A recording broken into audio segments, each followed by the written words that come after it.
4 महीने 4 महीने बिजनेस नहीं होता, तब क्या करते हो आप? तो ये वाला टाइम पीरियड मयंक जो होता है वो बहुत ज़रूरी होता है। जो 4 महीने बिजनेस होता है उसके बाद जो टाइम होता है that is also quite a busy time period. What is luxury की टीयर 1 टीयर 2 सिटीज में देखेंगे तो बहुत ज्यादा इवॉल्व है। वहाँ पे बिजनेस फैमिलीज काफी ज्यादा, यहाँ पे काफी इमर्जिंग है। There is a lot of business happening, there are lot of people who are recently becoming rich. Why did you start it in Vadodara? आप दिल्ली मुंबई कहीं भी आप स्टार्ट कर सकते थे, पर आपने वडोदरा क्यों चुना? And I just want to know that. जहाँ तक ये चैलेंजेस की बात है तो मैं आई कैन टेल यू कि मैं तो केवल पॉजिटिव्स देखता हूँ। बड़ौदा में काफी ज्यादा पॉजिटिव्स हैं कि दिल्ली और मुंबई तो फिर भी काफी हद तक सैचुरेट हो चुके हैं, लेकिन जो रियल ग्रोथ है वो स्मॉलर सिटीज में। सो सक्सेस मंत्रा क्या है केटरिंग इंडस्ट्री में नाम बनाने का या फिर आगे बढ़ने का? The people who win in this field are the people who are capable of taking pressure. There is a lot of work. This field is really vast because this is event industry at the end of the day. If you have 4 grounds going on in one day, what is the quantum of stress and pressure that you can handle? मैंने ऐसा भी सुना है कि शादियों में खाना, अब पहले तो दुल्हन डोली में आती थी बट अब खाना भी डोली में आता है, ऐसा है? आई थिंक जब बड़े इवेंट्स होते हैं तब लोगों को 2 चीज़ें चाहिए होती है। एक चाहिए होता है ऑथेंटिसिटी, तो और दूसरा चाहिए कि उसका जो स्टाइलिंग और प्लेटिंग हो वो बिल्कुल अलग हो। आजकल खाने की जहाँ तक बात है तो इनोवेशंस का तो कहीं कोई लिमिट ही नहीं है।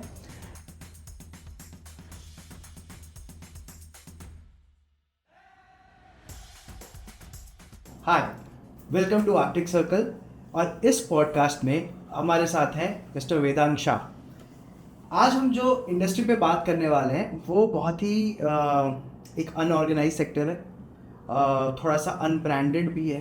एंड उसमें आप एक कॉरपोरेशन क्रिएट करें और उसमें आप एक स्टैंडर्डाइजेशन लाएं and you take another step to standardise the whole industry, वो वेदांग शाह ने किया है in the luxury catering segment. When I say luxury catering तो आपको शायद महल आपके दिमाग में आते हैं, लेकिन does any brand come to your mind? Not, right? आज हम ये सारी सीक्रेट्स अनवेल करेंगे कि कैसे उन्होंने ये लग्जरी केटरिंग ब्रांड बनाया एंड कैसे वो आगे बढ़ रहे हैं, उनका विजन क्या है, एंड एक स्टार्टअप को जनरली क्या सपोर्ट नहीं मिलता, क्या चैलेंजेस आते हैं और उसको ओवरकम कैसे करते हैं, और अगर आप कैसे करना चाहें तो आप कैसे कर सकते हैं। आज उनकी स्टोरी, उनकी ज़ुबानी आज हम जानेंगे। My name is Mayank Rai, your host tonight, and let's go ahead. Welcome. Thank you Mayank, thank you so much. So सीधी बात, आपके बारे में हम डेफिनेटली जानेंगे। इस पॉडकास्ट में आप बहुत सारी बातें बताएंगे जिससे हमारे ऑडियंस को बहुत कुछ आपके बारे में पता चलेगा, लेकिन मैं सीधी बात करता हूँ, what is luxury catering? Mayank, luxury catering और ऑर्डिनरी केटरिंग में काफ़ी डिफरेंस होता है। ऑर्डिनरी केटरिंग में रेगुलर प्रोडक्ट्स होते हैं जो किचन में बनाए जाते हैं, नॉर्मल इंग्रेडिएंट्स होते हैं। बट जब हम लग्जरी केटरिंग की बात करते हैं तो वो पूरा कंप्लीटली डिफरेंट बॉल गेम होता है। And for the audience I like to tell them कि each and every ingredient is sourced from all parts of the world. So Vedang Shah luxury की बात हमने की, Vedang Shah hospitality which is your brand. Why did you start it in Vadodara? आप दिल्ली मुंबई कहीं भी आप start कर सकते थे, पर आपने वडोदरा क्यों चुना? And I just want to know that.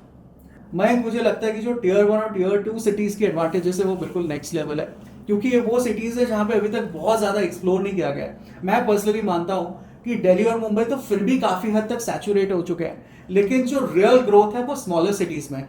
Baroda मैं बहुत ज़्यादा पसंद करता हूँ क्योंकि मैं यहाँ पे ही बड़ा हुआ हूँ, मेरा बहुत बड़ा ग्रुप है यहाँ पे, तो are families and friends and all that, big group. और दूसरा मैं ये मानता हूँ कि Baroda is strategically very good as a location, क्योंकि बड़ौदा से आप सूरत कनेक्ट कीजिए, अहमदाबाद कनेक्ट कीजिए, इंदौर कनेक्ट कीजिए, भोपाल कनेक्ट कीजिए, और आप अगर 6 घंटे भी पकड़े तो you can touch Bombay, you can touch Udaipur, Gandhidham. तो मैं ये मानता हूँ कि Baroda is a really good strategically located place, और अगर मुझे कहीं पे मेरा बेस बनाना होता तो मुझे लगता है Baroda is the perfect place. This is true that Vadodara is at the center, it's at the epicenter of all the business activity that happens in Gujarat. And Gujarat is a place from where, every kind of business thrives. So yes, I agree that it's a good choice of location. But when we talk about tier one city or the metro cities, it's easy to explain, right?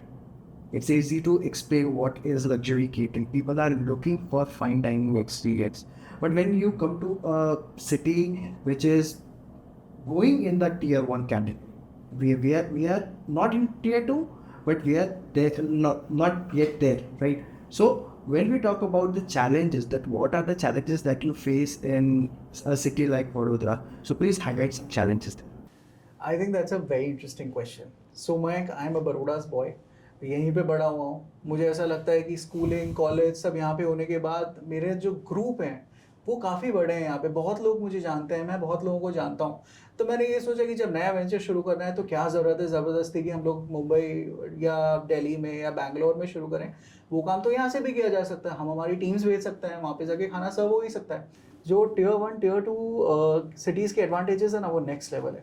सबसे पहले तो यहाँ पे labour cheap है, transport easy है, raw materials का access बहुत easy है और कई सारी चीज़ें हैं. मुझे ये लगता है Vadodara is a cultural city, foodie city होने के नाते यहाँ पे कोई चीज़ शुरू करना, I think it's the best thing to do. I am really proud of my decision. I been doing this for a long time now और मुझे लगता है कि it's super. Plus there is one more thing I can tell you कि जो वडोदरा की location है, that is between Ahmedabad and Surat, that's hardly 2 hours away. Indore is hardly 6 hours away. Udaipur 6 hours away. Mumbai 6 hours away. तो मैं मानता हूँ कि यहाँ के जो एक्सेस बनते हैं हमारे वडोदरा में कोई वेंचर शुरू करने के, I think it is really something that should B leveraged and I am really proud of my decision. Because we're in tier 2 city, not even tier 2, Vadodara is advancing towards tier 1 city or a mega city, but we are still not there. उससे related क्या challenges है? I know you're very optimistic and you have been doing, but every business has its challenges, and so highlight the challenges that you faced here. अगर मुंबई में होते तो क्या फायदा होता? One of the problems that are there in Vadodara sometimes are pertaining to the airport connectivity. If we have to get some chefs from Delhi or Chennai or somewhere else, तो वो cost काफ़ी बढ़ जाती है. And a lot of the projects which we really kind of do or aspire to do have a team which is a global team. So to get a global team in a city like Vadodara is slightly marginally more expensive as compared to the cities where there are international airports which are fully functional. तो मुझे एक थोड़ा बहुत challenge लगता है. उसके अलावा तो I think it's pretty good, all good. You talked about the global part, right? Global team. Can you highlight more about that? तो मयंक, ज़माने चले गए वो जब दाल चावल रोटी सब्जी और जब घर के लोग मिलकर शादी का खाना तैयार करते थे और बारात में सर्व किया जाता था और सारे बाराती अलग अलग सिटीज से इकट्ठे होते थे, घर में दिन रात खाना बन रहा है, सर्व हो रहा है. Now people are looking comfort. People want to enjoy their events in a different way. People want to have good photo shoot, have quality time with each other. ये सब होने की वजह से जो इवेंट प्लानर्स और लक्जरी केटरर्स हैं उनको काफ़ी एडवांटेज हुआ है. बिकॉज अब हमें एक प्लेटफॉर्म मिला है जहाँ पे we can really showcase creativity. And I think also the clients right now are really well informed. They are looking for something different. I have recently tied up with a team जहाँ पे there are these culinary artists who travel from Italy and France with government permits during only the wedding seasons. तो अगर मान लीजिए हमें Italian counter करना है तो बाकायदा ये शेफ्स जो ऑथेंटिक इटालियन खाना ला के आपको यहाँ पे सर्व करेंगे. और ये किया गया है इंडिया में, काफ़ी वेडिंग्स में ऐसा होता है. नॉट जस्ट दैट, मैं आपको बता सकता हूँ royal Thai cuisine is one of the team of chefs which is from Bangkok. आप उनका खाना रखिए आपके फंक्शन में, बाकायदा 10 लोगों का team, they are going to fly to India from Bangkok and they are going to carry all the ingredients and spices with them. They are going to make fresh food for you और आपको authentic Bangkok street food enjoy कर सकते हो आपके function में. तो right now this field is booming at next level and that is really the kind of work that we also specialize in doing. ये idea कैसे आया आपको कि लग्जरी केटरिंग सेगमेंट में जाना चाहिए, इवेंट्स प्लानिंग में जाना चाहिए और एकदम लग्जरी एक्सपीरियंस देना चाहिए? ये आपको आइडिया कैसे आया and what was your first experience in carrying out और executing the luxury catering that we are talking about? Mayank, आज से करीबन 15 साल पहले मैंने वडोदरा सिटी में रोलिंग कोन्स आइसक्रीम्स की एक ब्रांड शुरू की थी, जहाँ पे मैं कॉन्सेप्ट गुड में आर्टिजनल आइसक्रीम्स क्रिएट किया करता था। हम लोगों ने वो स्टोर ओपन किया था और मैं सरप्राइज हो गया था कि मेरे 1 मंथ का स्टॉक केवल 4 दिन में ख़त्म हो गया था, इतना लोगों ने पसंद किया था उसे। उसी वक्त वडोदरा की सबसे हेरिटेज बिल्डिंग जो है लक्ष्मी विलास पैलेस, उसके शेफ ने मेरे यहाँ विजिट किया, उनको मेरे प्रोडक्ट्स पसंद आए और उन्होंने कहा कि Vedang, I want to do this for a wedding which is taking place in our palace. मैंने बोला ठीक है, विच वेडिंग इज दिस?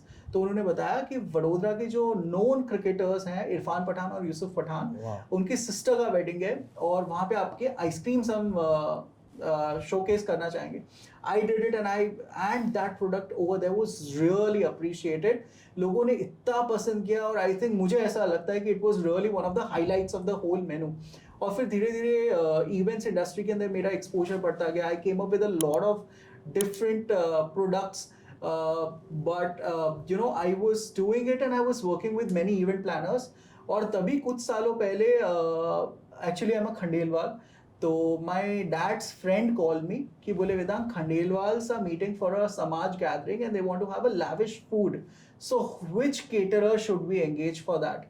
अब उस वक्त मयंक था ऑफ सीजन, मैं था बिल्कुल फ्री, तो मैंने बोला आपकी रिक्वायरमेंट क्या है? तो उन्होंने मुझे एक मेनू शेयर किया कि बोले Vedang, we want to have something like this, we want to have a chaat counter, pani puri, dosa, ice creams, main course. तो मैंने बोला ठीक है, I had a look at it और फिर मुझे लगा कि you know, let me give it a shot, I can also do it, there is no need to engage somebody because I have been in this industry for more than a decade. तो मैंने पूरा menu curate किया and I made sure कि काफ़ी limited budget में I had chefs travel from Agra for chaat, I had chefs travel from Hubli for the south Indian counter. जो Punjabi counter था वो it was done by the best chef available, which is also locally sourced, but he is the best in that। और इस तरह से मैंने एक menu curate किया। उस दिन हमने फंक्शन किया। Now that function was for 350 guest and Mayank, I was surprised, I couldn't believe my eyes. लोगों ने जो एंजॉय किया वहाँ पे, and even today people come to me and say कि बोले वो जो फंक्शन था ना, that was the first ever function that the Khandelwals did, and nothing ever has beaten that। I've been a regular with them now, but that function really gave me a lot of confidence कि you know, this is something that maybe I have a trait of which I did not so much realize। फिर उसके बाद एक के बाद एक events आते गए, हम करते गए, लोगों का और प्यार मिलता गया और धीरे धीरे भी you know are in the growing cycle now। You like food? आप सरप्राइज हो जाएंगे, मैं खाना बहुत पसंद करता हूँ, लेकिन मेरा खाना बिल्कुल सिंपल होता है। मेरे घर का खाना रागी की रोटी, सब्जी, दाल चावल, कड़ी खिचड़ी, that is the comfort food. नहीं, बिकॉज ये फील्ड में आना और लग्जरी केटरिंग बहुत मतलब मैं क्या कैसे कहूँ, दिल में भी करुणा होनी चाहिए। I think it's like when you are serving people and you're making them happy, I think you enjoy that process 100%। तो मेरे लाइक जैसे आपने जो आइसक्रीम काउंटर्स की बात की एंड आपका जो फर्स्ट एक्सपीरियंस था, तो जैसे आइसक्रीम तो हमने सबने खाई है, सो रोलिंग कोन आइसक्रीम्स के बारे में आप थोड़ा हाईलाइट कर सकते हैं यहाँ पे? तो मयंक, मेरी जर्नी मैंने शुरू की थी आइसक्रीम्स के साथ। ये बात है 2010 की, जब मैंने मेरा MBA कंप्लीट किया था और मेरे पास एक ऑफ़र आई। MBA कंप्लीट किया था और मैंने उसके बाद लॉ परस्यू करने का प्लान किया, और तब मेरे पास एक अपॉर्चुनिटी आई थी सिंगापुर में, जहाँ पे मिनिस्ट्री ऑफ लॉ ने मुझे बुलाया और मैंने उनको लिखा था letter that I am really interested to do internship over there for 6 months। मैं वहाँ गया और गया तो था मैं वहाँ पे लीगल सीखने, लीगल प्रैक्टिस जानने, बट मेरा इंटरेस्ट तो कहीं और ही निकला। मुझे वहाँ दिन भर कोर्ट में बैठना बोरिंग लगता था और शाम को स्ट्रीट फूड एंजॉय करना मज़ा आता था। मैं शौक हो गया था देख के कि वहाँ पे जो रास्ते पे रेडियाँ लगती हैं, उन्हें मिशलिन रेटेड रेस्टोरेंट्स, वो उनके पास मिशलिन स्टार्स हैं। मिशलिन स्टार्स क्या होते हैं, इसके बारे में तो बताइए। मिशलिन स्टार्स ये होते हैं कि जो वर्ल्ड के सबसे, मैं आपको कह सकता हूँ, this is the highest honour that a restaurant और अ शेफ कैन गेट। जब आपका खाना बिल्कुल अल्टीमेट लेवल का हो, तो ये Michelin is a company which give stars to them, और वो किसी भी शेफ या किसी भी रेस्टोरेंट के लिए highest level of actualisation, self actualisation कह सकते हैं अपन। सो वो आपको वहाँ पे स्ट्रीट्स पे मिल रहा वहाँ पे स्ट्रीट फूड के अंदर जो रेडियां लगा रहे हैं उनको ये अवार्ड्स दिए गए हैं। वहाँ पे बाकायदा फैमिलीज हैं जो जनरेशन से केवल एक डिश को पॉलिश किए जा रहे हैं, पॉलिश किए जा रहे हैं, पॉलिश किए जा रहे हैं। और तो वो मुझे काफ़ी इंटरेस्टिंग लगा। और जहाँ तक डेजर्ट्स का सवाल आया, ये वो टाइम था 2010 का जब इंडिया में इतना ज़्यादा मोलिकुलर गैस्ट्रोनॉमी या फिर प्लेटिंग, स्टाइलिंग, फूड स्टाइलिंग पे इतना अटेंशन नहीं था, ये सब आया ही नहीं था शायद। ये सब चीज़ें जब मैंने सिंगापुर में देखी, फिर मैं वहाँ से सोल गया, I explored a lot of food in Thailand, Bangkok, तो मुझे लगा ये सारी चीज़ें तो अभी इंडिया में आई नहीं है। और इंडिया का जो फूड हेरिटेज है वो तो इतना रिच है कि अगर उनमें ये सारे इनोवेशंस और एक्सपेरिमेंटेशन किए जाएं तो we can create really interesting art pieces. तो You call this an art, I think food is art, food food is 100% art, and the plating as well. food, plating, everything. Because just like in an art piece, the colors have to go well together, the textures have to go well together. It's the same rules are applicable in food also. और वो गए दिन जब आपने किसी plate में सब्जी डाल दी, रोटी डाल दी, सर्व कर दिया दाल चावल के साथ। अभी attention to detail is all that matters. अगर आप वो दाल भी दे रहे हैं तो आप उसे डीकंस्ट्रक्ट करें, आप खिचड़ी भी डाल रहे हैं तो उसे मिलेट में बनाएं, हर चीज़ में कुछ नया, कुछ इनोवेट करें, तभी आप आपके क्लाइंट को सेटिस्फाई कर सकेंगे और उन्हें एंगेज कर सकेंगे। दिखी दिखाई घिसी पिटी बातों से अब सब बोर हो चुके हैं, सबको कुछ नया चाहिए। Right, right. Of course, because fine dining or luxury dining is something that everyone aspires for. मतलब मुझे personally experience करना, और I am my go-to. So definitely. मैंने ऐसा भी सुना है कि शादियों में खाना, अब पहले तो दुल्हन डोली में आती थी, बट अब खाना भी डोली में आता है, ऐसा है? बिल्कुल मयंक, 100%। आजकल खाने की जहाँ तक बात है तो इनोवेशंस का तो कहीं कोई लिमिट ही नहीं है। आजकल हम लोग फ्रूट्स जो हैं वो झूलों पे सर्व कर रहे हैं। एक काउंटर जो on which we are working right now, मैं ज़्यादा कुछ तो नहीं बताऊंगा, it's called food from the future, जहाँ पे बिल्कुल एलियन गेटअप्स के अंदर people are going to come, they are going to serve the food which is going to be very very futuristic, is going to be nothing like what people have seen और eaten in the past. तो I think जब बड़े events होते हैं तब लोगों को दो चीज़ें चाहिए होती है, एक चाहिए होता है ऑथेंटिसिटी, तो और दूसरा चाहिए कि उसका जो स्टाइलिंग और प्लेटिंग हो वो बिल्कुल अलग हो। अगर हम ये दोनों चीज़ों को साथ में कंबाइन करें तब हम क्रिएट कर सकते हैं एक सॉलिड सक्सेसफुल डिश, और वही हमें ट्राई करना है। और मैं आपको एक चीज़ बताऊं, जब हम डिशेस इनोवेट करते हैं उस वक्त भी we have to make sure कि हम बहुत ज़्यादा स्ट्रेच ना करें, because a person may not have a palate for completely new thing. Correct. So we have to retain the essence of something which is tried and tested before, but we have to serve it in such a way कि the person is really surprised to look at it, और जब वो उसे consume करें तब उनको काफ़ी ज़्यादा शॉक्स और सरप्राइजेस में प्लेजेंट फीलिंग आनी चाहिए, enjoy होना चाहिए। That is what luxury catering is, right? Yes. Experience की बात है सारी, सब कुछ एक्सपीरियंस है। High quality food and serve with the world class chef and the attendants and all, so that is what luxury catering is. Now tell me your first experience of creating any dish, and like I heard that you had some travel experience and you created some dish. Though I'm a Baroda boy, my native is in Jaipur, man. और Jaipur is a city which I think is the capital of sweets in India. जब मैं छोटा था तब गर्मियों की छुट्टियों में हम लोग हमारी नानी माँ के यहाँ जाया करते थे, and I have very fond memories of that. और वहाँ पे रावत की प्याज की कचौरी, BMB के जलेबी, LMB के शरबत और घेवर, ये खा खा के मैं बड़ा हूँ। और पूरे साल मुझे इतना एक्साइटमेंट रहता था कि अब जयपुर जाऊँगा, ये सब खाने को मिलेगा। मुझे तो पूरी ट्रेन में नींद भी नहीं आती थी, आई वॉज सो एक्साइटेड। तो वही कुछ एक्सपीरियंसेस थे कि जब मैंने फूड में वेंचर शुरू किया तब एक एक्सपीरियंस था जो मेरे मन में रह गया, और उससे मैंने एक डिश बनाई जो काफ़ी बड़ी सक्सेस रही स्टोरी। वो थी LMB में एक चंदन का शरबत मिलता है which is made from the real chandan. उसमें थोड़ा बेस होता है ऑफ द कार्डमम, थोड़ा बेस होता है of the other spices, and it is really an incredible product. उसी से मैंने इंस्पायर होकर एक आइसक्रीम बनाई जिसे हमने सर्व किया हॉट गुलाब जामुन्स, ड्राई फ्रूट्स और मोतीचूर के साथ। और उसकी प्लेटिंग हमने इस तरह से की कि we served it in a sizzling way, तो उसका जो अरोमा था चंदन का, and it would create such a beautiful illusion. So that was one of the dishes, that really got us got us rolling. और उसके बाद जो ऑर्डर्स आए और लोगों मतलब क्रेजी हो गए थे एक पॉइंट पे कि chandan ice cream from rolling cones, that really became like a rage. And that is one product which I created from the past memory, बचपन का जो नॉस्टैल्जिया. और मैं वो आज भी फील करता हूँ जब मैं वो आइसक्रीम कंज्यूम करता हूँ. I am just feeling that energy right now. मैं आपसे बात कर रहा हूँ, मुझे ऐसा लग रहा है कि एक क्रिएशन का जो पावर होता है ना, when you create something, that is next level. And in my career as well, like as an entrepreneur, I have created things, and when I tell those stories that what I have created, so something of this resonates. So I could resonate But, that. Mayank, over here, I'd like to ask you. You also have a similar journey as me. आपकी journey के बारे में मैं भी जानना चाहूँगा. आपने entrepreneurship में आने का कब डिसाइड किया?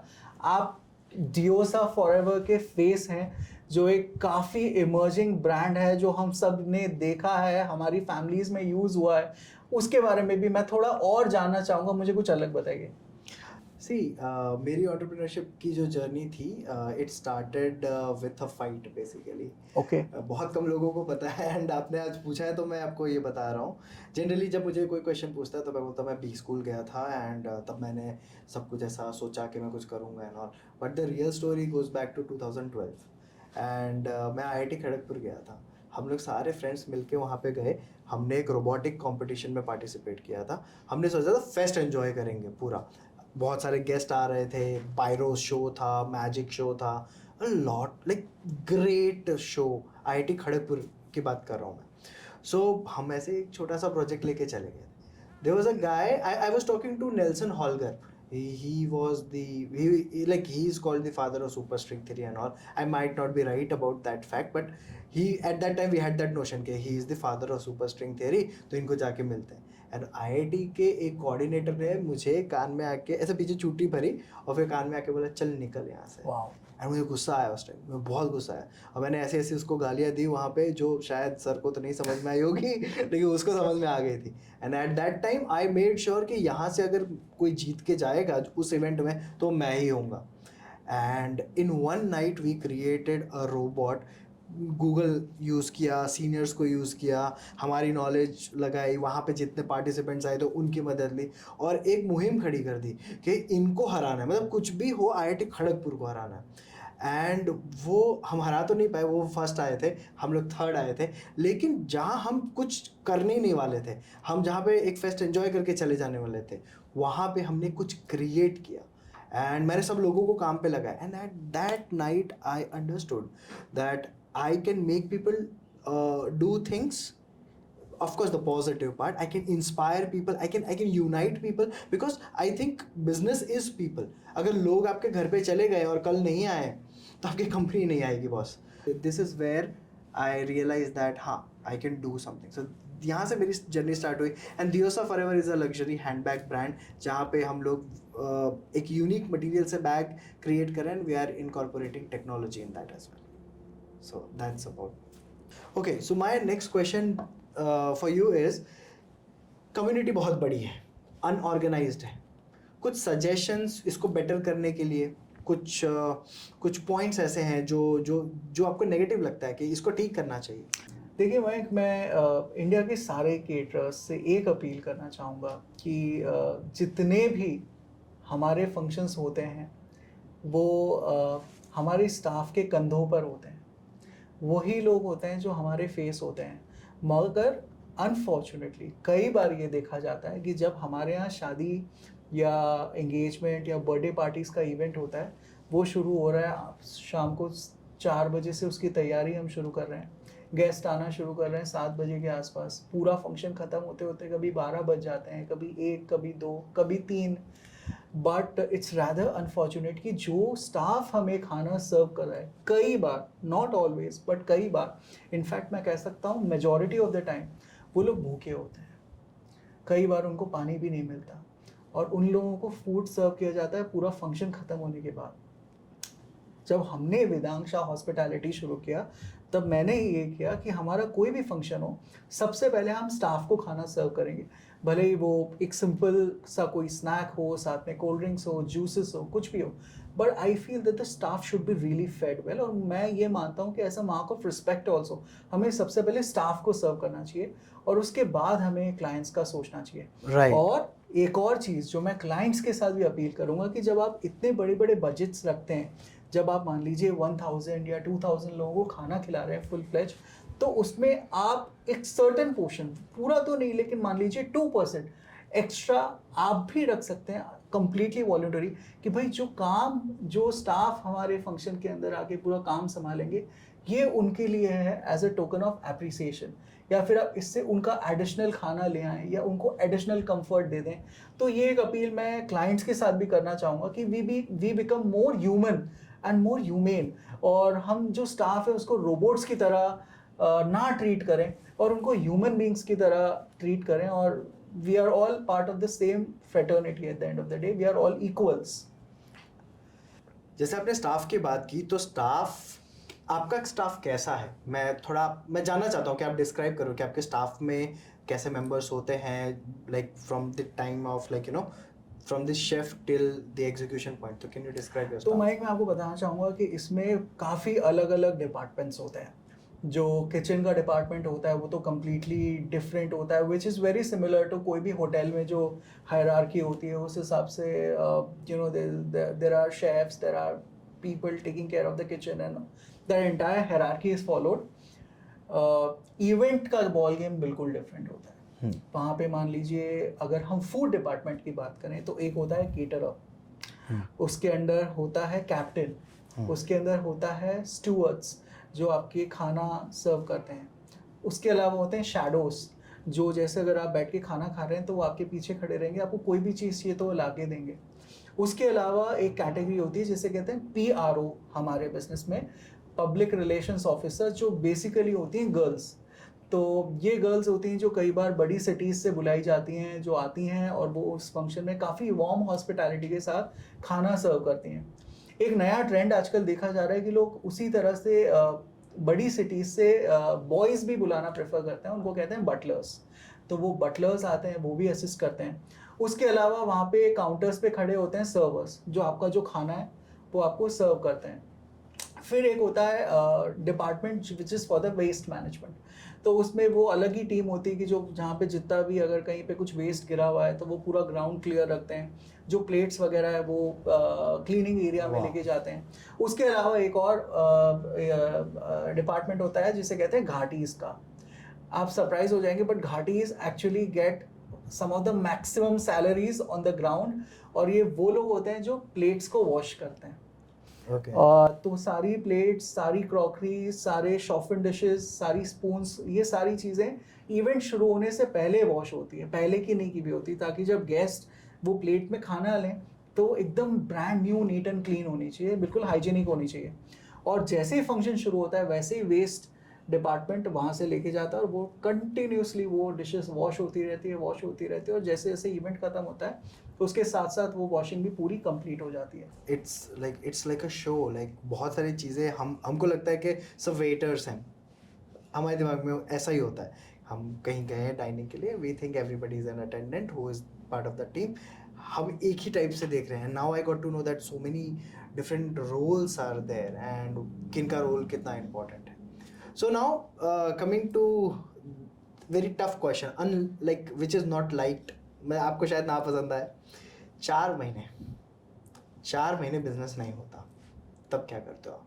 आराम, ऐसा लगता है मगर ऐसा कुछ होता नहीं है, क्योंकि जो 4 महीने बिजनेस होता है उसके बाद जो टाइम होता है that is also quite a busy time period, क्योंकि वो टाइम ऐसा होता है जब हम आने वाले 4 मंथ्स की तैयारी करते हैं। हम लोग कंसल्टेंट्स हायर करते हैं, क्रॉकरी सिलेक्शन करते हैं, पूरी टीम बिल्ड करते हैं, PROs वगैरह के इंटरव्यूज़ होते हैं, we really cherry pick the best of the best. और हमारा जो मेनू होता है जनरली मैं आपको कह सकता हूँ कि एक वेडिंग सीजन में कम से कम 5 से 6 बार चेंज होता है, because we can't keep repeating the same things again and again. उन सब चीज़ों का होमवर्क होता है बाकी टाइम ड्यूरेशन में।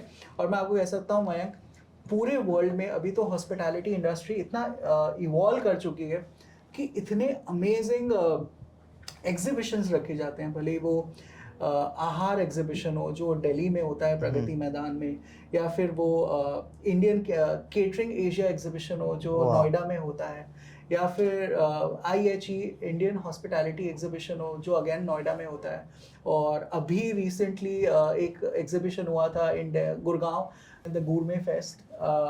उसके अलावा there is EMF which is event management planners. तो उनका पूरा इंडिया के इवेंट प्लानर्स और हॉस्पिटैलिटी इंडस्ट्री के जो भी लोग होते हैं वो सारे मिलते हैं। This year it took place in Abu Dhabi, last year it took place I think in Thailand और समवेयर, वियतनाम आई थिंक। तो ये वाला टाइम पीरियड मयंक जो होता है वो बहुत ज़रूरी होता है।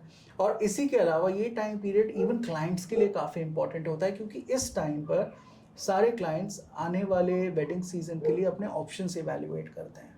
वो अलग अलग केटरर्स, इवेंट प्लानर्स, डेकोरेटर्स को मिलते हैं, वेन्यूज़ विजिट करते हैं।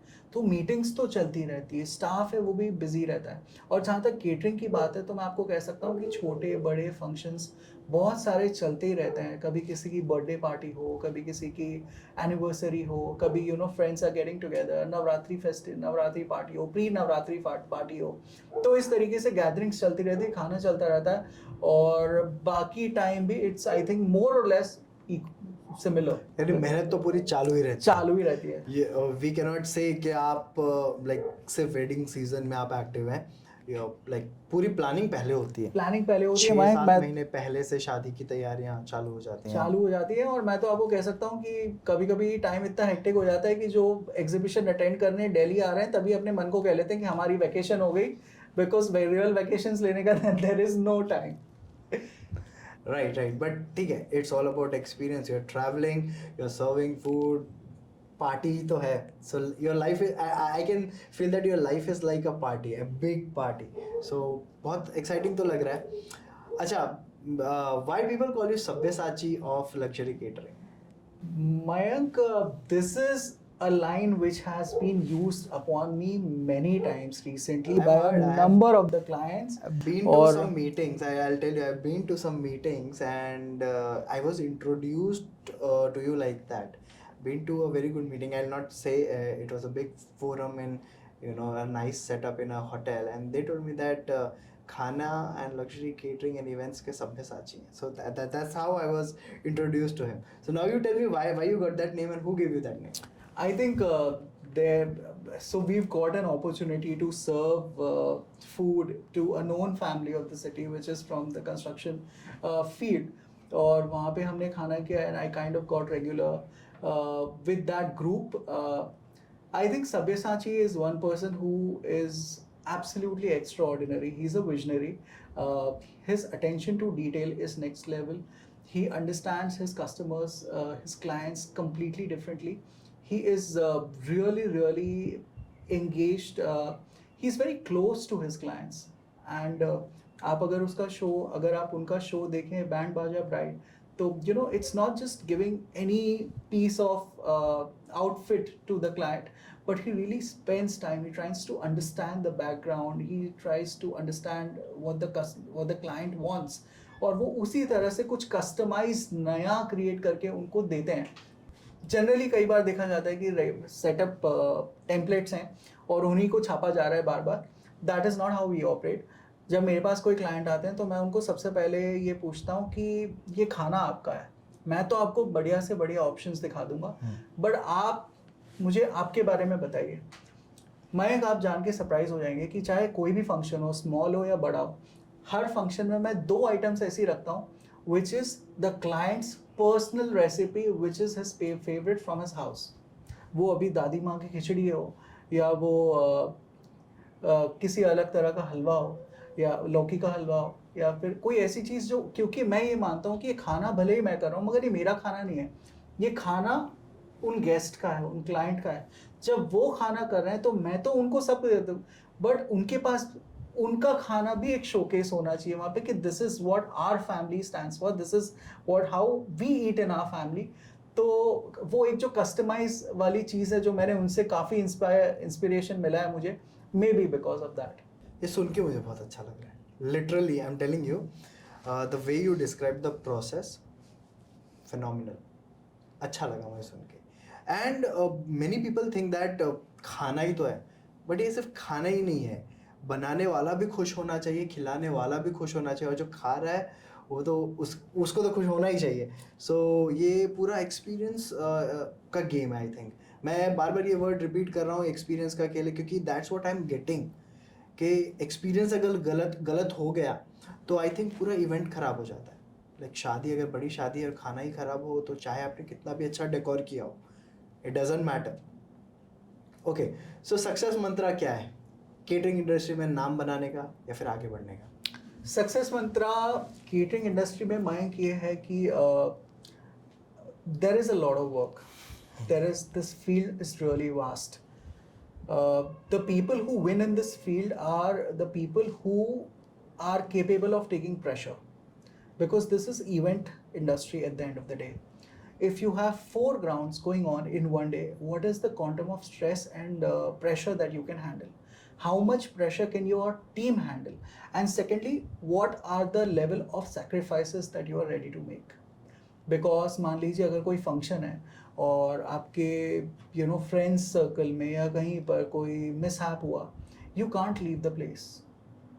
शादी रुक जाएगी. You can not take that chance. अगर इवेंट इंडस्ट्री है, कुछ भी हो, आपको उस दिन आना ही होगा, आपको डिलीवर करना ही होगा, and it should be 100% accurate, on time. There are no excuses. तो मुझे लगता है that is the success mantra in the catering industry. एक बहुत अब्रप्ट क्वेश्चन है, do you believe in God? बहुत ज़्यादा. मैं ऑनेस्टली मैं आपको बताऊं, भगवान के लिए तो बहुत ज़्यादा श्रद्धा है.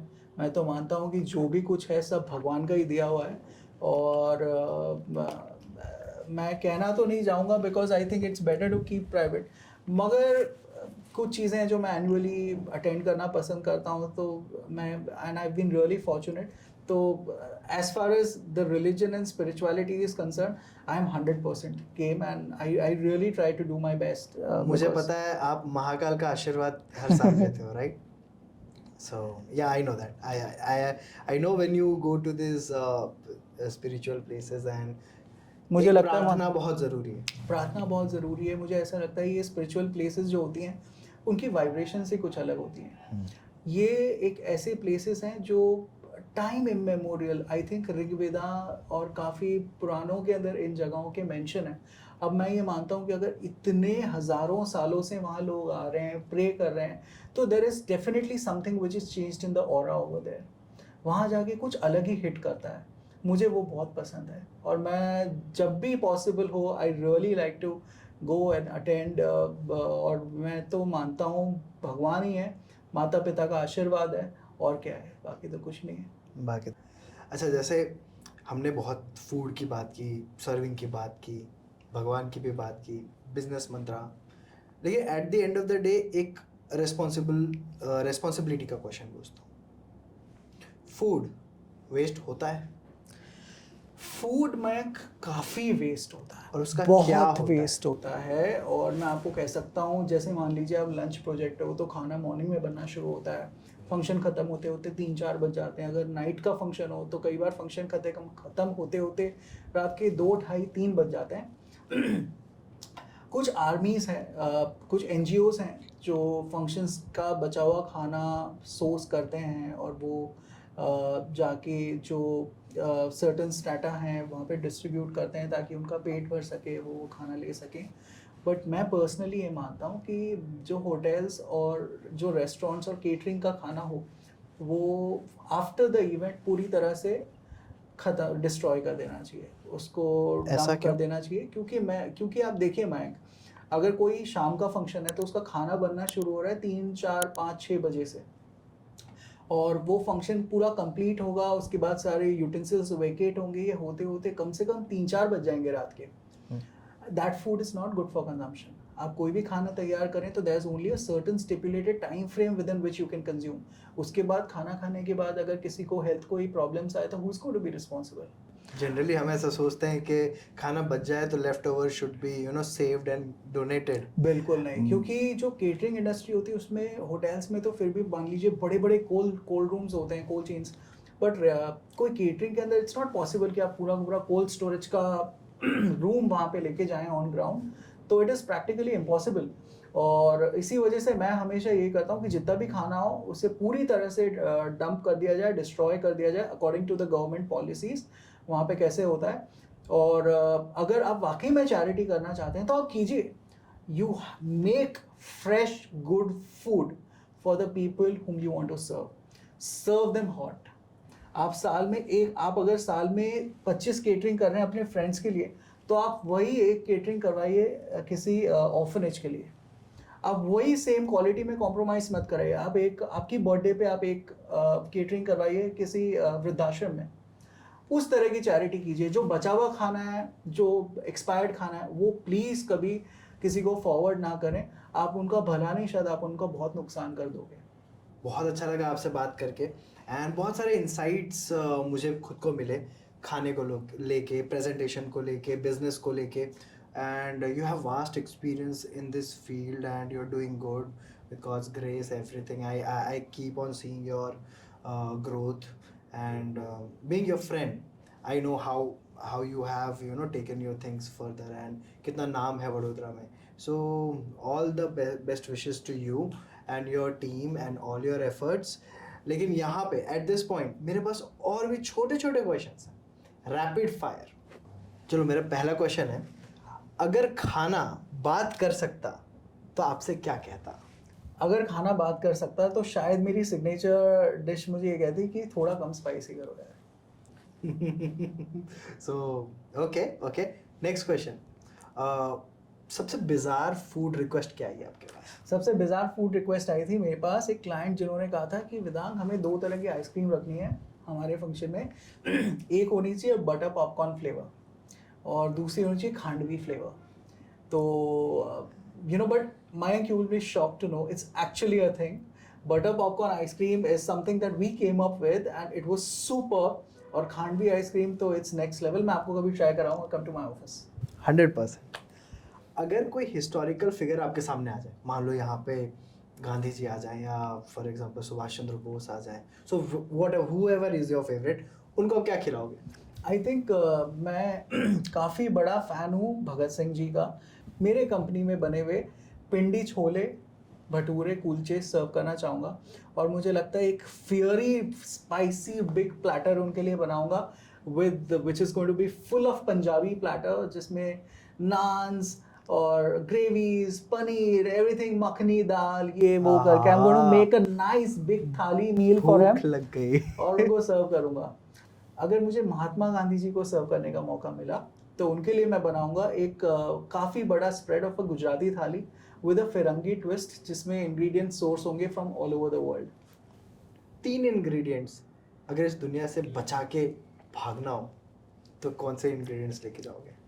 पहला इंग्रेडिएंट मैं कहूँगा टर्मरिक, हल्दी। दूसरा मैं कहूँगा ज़ीरा और तीसरा कहूँगा love, because the food which is prepared without love is not food. कभी आँख पे पट्टी बांध के कुछ बनाने का ट्राई किया है? मतलब ट्राई किया है मैंने। मैंने। ये भी एक क्वेश्चन है कि जैसे there in the field but cooking पसंद है? कुकिंग करते हो? कुकिंग करता हूँ मैं। हालांकि अब टाइम इतना नहीं मिल पाता कि मैं पर्सनली कुछ कुक कर सकूँ, बट कुकिंग करना बहुत पसंद है। और अगर आपके सवाल का मैं जवाब दूँ कि कभी आंख बंद करके मैंने कुछ बनाया है, तो हाँ, मैंने आंख बंद करके रोटियाँ बनाई हैं और एक एक रोटी का जो शेप था वो राउंड के तो बिल्कुल पास नहीं था। I think each and every roti was a piece of art, कम एब्स्ट्रैक्ट आर्ट rather। अगर फूड सुपर हीरोज होते, ऐसा हमको एक सुपर हीरो बनना है, ठीक है, और वो फूड है, तो उसको क्या पावर्स दोगे? एक तो मैं चपाती क्रूसेडर सुपर हीरो रखूँगा जो एक क्लिक करें और जो चपाती से वो बिल्कुल राउंड और सॉफ्ट बने। और हो सकता है स्पाइस स्प्रिंकल कि कोई भी ब्लैंड खाना हो और वो सुपर हीरो आए, वो उसकी तरफ देखे और वो खाना start bursting with flavours. That should be I think superhero power. एक और मुझे लगता है superhero dosa dynamo would be a superhero which I would like to have, कि जिसके पास सुपर नेचुरल पावर्स हों, कि जो बड़े बड़े सुपर ह्यूमन डोसास बना सकें, जिससे शहरों के शहर लोग डोसे खा सकें सुबह शाम, because I am a big fan of dosas by the way. अगर हैलोवीन पार्टी है, ठीक है, वैम्पायर का थीम है, तो कैसे थीम डिजाइन करोगे, क्या होगा उसमें? I think it's a no brainer Mayank. Halloween parties जब भी मैं करता हूँ तो उसमें एक मेरे डिश है जो मैं हमेशा रखता हूँ, which is a biryani which is made from beetroot, so it looks like blood red, और वहाँ पे हम आइसक्रीम सर्व कर सकते हैं which can be of a charcoal flavour. Nice. तो I think that would really stand out in a Halloween party. किसी chef की लाइफ को आप जीना चाहो या फिर रिप्लेस करना चाहो एक दिन के लिए, वो आप बन जाए और आप वो बन जाओ, who would that be? I think I am really inspired by the work of विकास खन्ना। जिस तरह से वो उनके पिंड से आगे आए हैं, जिस तरह से उन्होंने उनकी जर्नी की, and right now is one of the most celebrated chefs in the world. Vikas Khanna ji की मिशेलिन किचन में जाना चाहूँगा, देखना चाहूँगा, जानना चाहूँगा, सीखना चाहूँगा कि क्या है वहाँ पे ऐसा कि उसे इतना बड़ा सम्मान दिया गया। दूसरा, मैं गॉर्डन रामसे जी की किचन में जाके ट्राई करना चाहूँगा अपना हाथ, और मैं देखना चाहूँगा क्या मैं भी इतना चिल्ला सकता हूँ जितना वो चिल्लाते हैं, क्या मेरे भी उतनी स्किल है कि नहीं। यहाँ मैं अपना ओपिनियन दूंगा कि आप चिल्ला तो नहीं सकते, लेकिन you will be very good observant person and आप बहुत अच्छे से गाइड कर सकोगे। So that's what I get from your personality. That's Good really vibe. kind of you. Thank you. That's a good vibe. Next question मेरा है कि अगर वेदांग शाह हॉस्पिटैलिटी इसके लिए अगर एक गाना होता, थीम सॉन्ग, तो कौन सा होगा? I think Chaiyya Chaiyya. क्यों? छैया छैया क्योंकि आई थिंक हमारा खाना खाने के बाद सारे गेस्ट का मन करता है कि ट्रेन के ऊपर जाके डांस करें। Okay. Hopefully I'd like to do that. And favourite food आपका कौन सा है, जो आप मतलब आपको कोई खाना आपको फिक्स कर दिया किसी ने कि ब्रेकफास्ट तो यही करना है जिंदगी भर, कौन सा खाना? डोसा में? Normal simple dosa, plain dosa with sambar. I think that's the best comfort food. I can have it मैंने all तो my life. पनीर भुर्जी डोसा भी खाया। अरे वाह, पनीर डोसा। आपने मंचूरियन डोसा खाया? पाव भाजी डोसा। पनीर तक पहुंचाऊं, so may be next time I try Manchurian dosa. Chocolate dosa भी होता है, बट प्लीज ट्राई मत करना उसे। I have very like I know many people have this thing कि चॉकलेट डोसा इतना अच्छा नहीं होगा और ऐसा, बट मेरी कॉलेज के बाहर एक आशा डोसा करके एक जगह थी, I know. एंड वहाँ पे वो चॉकलेट डोसा सर्व करते थे, एंड मैं बता रहा हूँ कि उसको डोसा की तरह मत सोचो, क्योंकि डोसा की तरह उसको सोचोगे ना तो you want that masala and all, but एक क्रिस्पी पापड़ी जैसा, पापड़ जैसा है बड़ा सा, एंड उसके ऊपर they have put the layer of chocolate. वो एक जो क्रिस्पीनेस है, एक सॉल्टीनेस है, जैसे मुने को खाते हैं ना, और उसके साथ sweet, amazing taste, amazing. But उसको डोसा समझ के मत खा, वो ऐसे खाना जैसे तुम्हारे पास, जैसे नहीं वॉफल बोलते हैं हम, वॉफल मतलब है तो मालपुआ ही, literally like I am saying in front of camera, but है तो मालपुआ। मम्मी बचपन में मालपुआ खिलाती थी, and it is served with some cream and some ice creams and flavors and all, and people have gone crazy about it. So कभी कभी खाली form change होने से, नाम चेंज होने से फॉर्म बहुत चेंज फर्क होने से पड़ता है। नाम हो जाता है। मैंने अभी रिसेंटली कहीं पढ़ा था कि पेरिस की सबसे बड़ी जो फेवरेट डेजर्ट अभी पाई जाती है, जहाँ पे सुबह शॉप ओपन होते ही पूरी खाली हो जाती है, these guys are actually selling gulab jamuns, Oh wow. which is like a big rage over there, and it is the exact same recipe of our authentic real जो बरसों से हम खाते हैं। It's just that simple gulab jamun. Wow. Is being served in Paris. Nice. इनएडिबल item को अगर आप convert करना चाहो फूड में, टेस्टी फूड में, जो आपके पास जेब में रहे, आप कभी भी खा सकते हो, तो कौन से आइटम को करोगे? I think मेरी पेन हो जिससे लिख भी सकें टू डू लिस्ट, फिर उसको खा भी जाएं, ताकि उसका कोई एविडेंस ना बचे कि ये मैंने बनाई है। प्लेट्स तो बनते हैं ऐसे, मैं I have seen some plates, पहले तुम अंदर की चीज़ें खा जाओ, उसके बाद प्लेट भी खा जाओ। Edible plates are also there, so I think हाँ, pen can be good thing, because बच्चे च्यू करते ही हैं। उसमें एक की जगह चॉकलेट सिरप डालेंगे। If you could turn one of your dishes into a living thing, breathing creature, what it would be? I think my dal makhani. I think if my dal makhani is a living creature, I think it's going to be the best huggable, comfort creature of the whole world. So you compare it with comfort food. You Yeah, know? yeah, yeah. Go to all time go to. पूरे दिन मेहनत करने के बाद एक बढ़िया दाल मखनी और rice mill जाए, I तो think that's डोसा the को best. बुरा नहीं लगेगा? I think कभी कभी थोड़ा चलता बहुत है। चलता है. Dosa will Okay, understand. okay. Nice. If you could make one dish disappear from the world, मतलब नहीं होना ही नहीं चाहिए, exist ही नहीं करना चाहिए. I think putting avocados on everything. You know, why do we need soft green mushy avocados on top of everything? और दूसरा ये चारकोल वाला मुझे थोड़ा कम समझ में आ रहा है, क्योंकि right now people are putting charcoal in everything. ऐसा लग रहा है कि खाना किसी भट्टी से निकाल के नीचे से bonfire campfire में से आ रहा है और आपको सर्व किया जा रहा है. तो मुझे लगता है वो ट्रेंड थोड़ा अलग है, जाना डोसा चाहिए. रखें, चॉकलेट डोसा रखें, रख सकते हैं. Okay, so it was very nice talking to you. Same and here, thank Mayank. you for answering all the questions very patiently. Thank you. बहुत कुछ सीखने को मिला और थोड़े फन क्वेश्चंस भी थे. आई नो कुछ क्वेश्चंस बहुत बचकाने भी लग रहे होंगे, लेकिन ये क्वेश्चंस मूड को लाइट करते हैं और हमारे बचपन से हमको कनेक्ट करते हैं, हमारे ट्रू सेल्फ से कनेक्ट करते हैं. And next podcast of course we will have another podcast जहाँ पे हम बहुत strategically will talk about business, will talk about unit economics, will talk about how we go by step inside. So I think एक और series होगी, क्योंकि अगर आपने यहाँ तक देखा है तो I think you have interest in luxury catering and you would want to build your own brand. And कुछ भी हो, कभी भी हो, सारे हैंडल्स मेंशन्ड हैं सर के. ओके, आप हमको फॉलो करें, हमारे पेज को फॉलो करें, सब्सक्राइब करें, बिकॉज अगर आप सब्सक्राइब नहीं करोगे तो आपको अपडेट्स नहीं मिलेंगे. हमारा एक आर्टिक सर्कल शॉर्ट्स करके भी एक पेज है जहाँ पे छोटे छोटे reels and videos and shorts upload होंगे, तो वहाँ पे भी अपना लव दिखाएं. छोटे वीडियोस को देख के जाने कि पूरे वीडियो में कितना इंटरेस्टिंग कंटेंट होगा. So thank you very much. My name is Mayank Rai, signing off. Encircle yourself in Arctic circle.